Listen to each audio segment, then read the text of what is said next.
If you look on your screen, you'll see a picture of Garth, the AG, Garth Wilkin, the AG, who came to Nevis just yesterday, I believe. Yesterday it was? Yeah. And met with the Premier. And the Premier, according to the Premier, the Garth came up across the shark-infested waters to tour the newly opened land registry at the Solomon Arcade. This was the reason the Premier gave for Garth Wilkin's presence on Nevis a day ago. Repeat. All right? Repeat. Repeat what? Repeat what yesterday. You didn't hear me? Repeat it for me, please. I want to get it. Did you hear me or not? Did you hear me? I heard your voice. The AG came across the shark-infested waters, according to the Premier, to tour, T-O-U-R, tour, the newly opened land registry office at the Solomon's Arcade. That was the reason given by the Premier for the visit of our learned Attorney General. All right? So, something struck me as very strange. Now, there was a recent bill passed in the House, Parliament, Federal Parliament, called the Anti-Corruption Bill, 2023. Moved by Garth Wilkin. Passed. Right? So it's no law. They're still waiting to get a special prosecutor seated. I would think that Garth had more important things to do, having been the mover of this bill and having Nevis as the epicenter of corruption, than to go on. I would have hoped that he gone to visit the Alexander Hospital Extension. No, that's what he came for. To see the level of corruption that has befallen Nevis with that $19 million white elephant up there. I thought perhaps his time would have been better spent. It's a blue elephant. Right? Going across to the electoral office, up there on Chapel Street, and figure out what is Dr. Janice Hodge and the rest of NRP complaining about. If you're going to make that trip, make it meaningful. I thought it would have been a better idea for him to go up to the Rams complex, to the office of the Integrity in Public Life Commission, to find out what is happening here with the declarations of our Prime Minister, of our Premier, and the rest of his cabinet, to see the level of investments these guys have made. He's the Attorney General. He's the Chief Law Enforcement Officer in the Federation of Saint Kitts and Nevis. Right? So, I didn't see any of that, but I suspect, gentlemen, that the real reason, I'm going to take off this ugly picture of it here. I suspect the real reason he came to Nevis was to deal with the matter before the court, which is the lawsuit filed by Cozy and Associates, in particular Dwight Cozy, against the NIA and against the persons of Mark A.G. Brantley and Spencer Brand. The misfeasance / malfeasance in public office. As much as Mark Brantley is trying to downplay the seriousness of this charge, the federal government has not lost sight of these consequences. There are serious consequences to this lawsuit. Serious. All right? Now, look at it. Let me be brutally honest with you. If and when this lawsuit succeeds, it means the death of CCM. It means that Brantley and Brandt can't ever contest another election. They're out completely for life. Completely. Here's the rub. Labour, this new Labour they call themselves, do not want to see NRP in power. I'm going to make that bold assertion. You can disagree as much as you like. Labour does not want to see NRP in power. And to be more specific, Labour does not want to see Dr. Janice Daniel Hodge as the Premier of Nevis. And you know I don't talk flippantly. Here's my reasoning. Why? There is a campaign being mounted and have been mounted on St. Kitts for some time, since August 5th. Even before August 5th last year. Targeting Dr. Janice Daniel Hodge as being on the payroll of the former Prime Minister, Dr. Harris. Even though they know nothing goes so.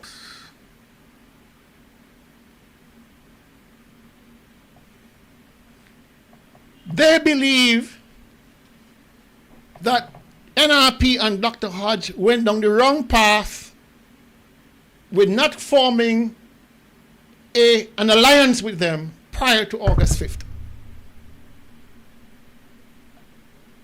They have more faith in Mark Brandley towing the line with them than Dr. Janice Daniel Hodge, who they suspect is much like her father, very independent thinking, and cannot be so easily manipulated. Dr. Hodge, they suspect, will demand fair share.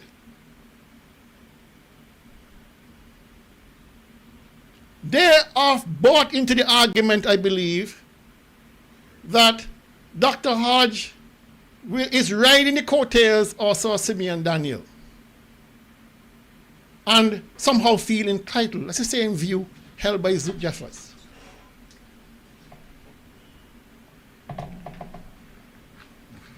They have, again, and I repeat, allowed senior people within the administration to openly attack Dr. Janice Daniel Hodge without remorse, without recourse. They have openly supported the position of the Honorable Cleon Stapleton Simmons. Am I telling any lies? Am I telling any lies? They have not done a thing to reform the electoral office. Even when they themselves were disadvantaged and spoke about this disadvantage, did nothing and have done nothing since the elections of August 5th to correct the matter here on Nevis. The Prime Minister has not visited Nevis once, not once, on any official duty, but he comes to attend private functions by the parliamentary representative for St. Thomas's, Nevis 5. Not only him, but his colleagues. They have not forgiven NRP and Janice Daniel Hodge. And they're carrying this malice to make sure NRP never rises.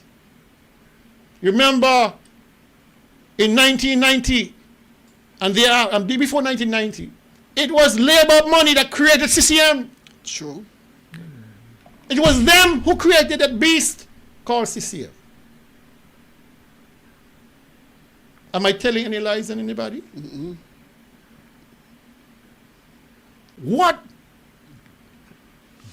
has the Labour Party done in government that favors NRP? Nothing. Or favors Nevis directly? Nothing. They're playing footsie with a man who mash up everything.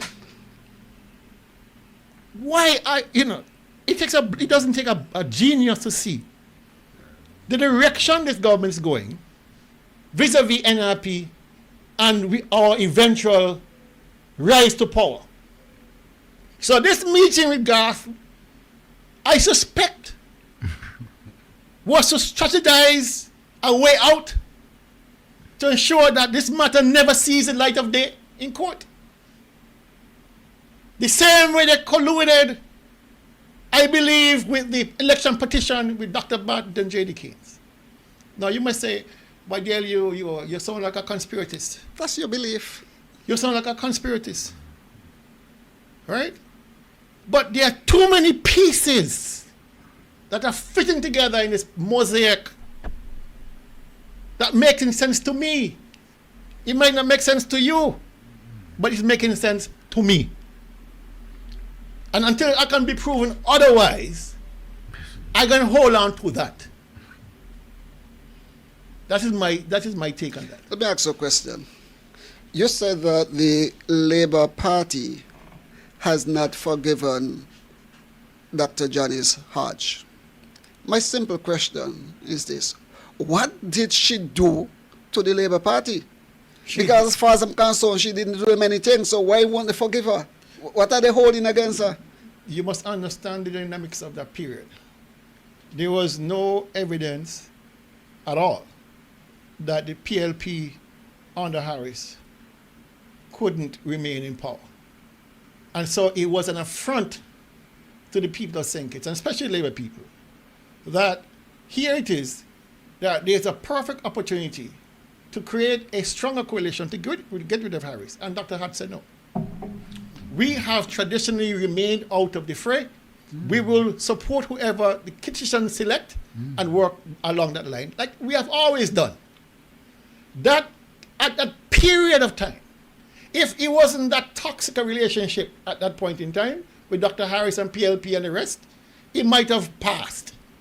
But because of that period of time in history, when anything or anybody other than Harris, and you heard the people in St. Kitts say, anybody more than anybody except Harris. Right? And so when she came out and put a policy out that we will not align ourselves with anybody, let the Kittians decide who they want. And if it comes down to a situation where our vote is needed, then we will make a decision. Well, that was the correct thing to do. You would think. Is the correct position. No, but then we had the other hand, that the CCM, they form an alliance with PAM, and they're saying that the alliance is better than the Labour alliance, that the Labour alliance was corrupt, and all manner of evil that was said about them. But they find it necessary to embrace the CCM who demonize them and boast that we brought them down. They find it necessary and convenient to embrace that. But you're telling me that they are seeking to destroy Janice Daniel Hodge and by extension the Nevis Reformation Party? They're not trying to destroy her. Careful with your words. No. I'm just asking. They do not want her to assume leadership of Nevis. Because she, I believe, represents more of an existential threat to them, a hardball player to them, than Brantley. Brantley is transactional. Brantley is transactional. You scratch my back, I scratch your back kind of person. Right? So they can play ball with him without any benefit for Nevis. I don't think that they would take the chance at Janice. They want, just like Britain want to exercise control over us, they want to maintain control over Nevis. That is the ultimate. They want to maintain control of what happens in Nevis. And they're doing it through Brantley. So then, they do not want to see Nevis rise, because Nevis always rise under the Nevis Reformation Party. So if you're saying that they're looking there, they want to keep Nevis down? Well, I'm just asking. You are free to interpret however you want. I said what I've said. That is the way that I see it.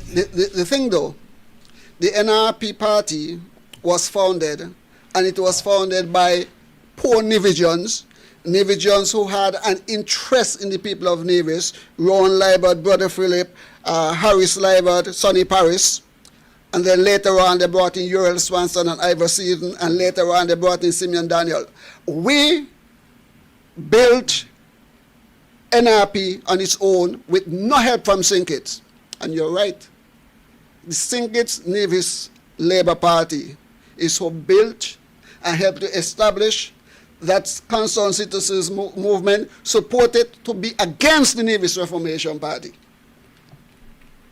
They turn around, and we, as a willing people, saying, we believe in what is best for St. Kitts and Nevis. When it was proper, we supported PAM. When it was proper, we supported Labour.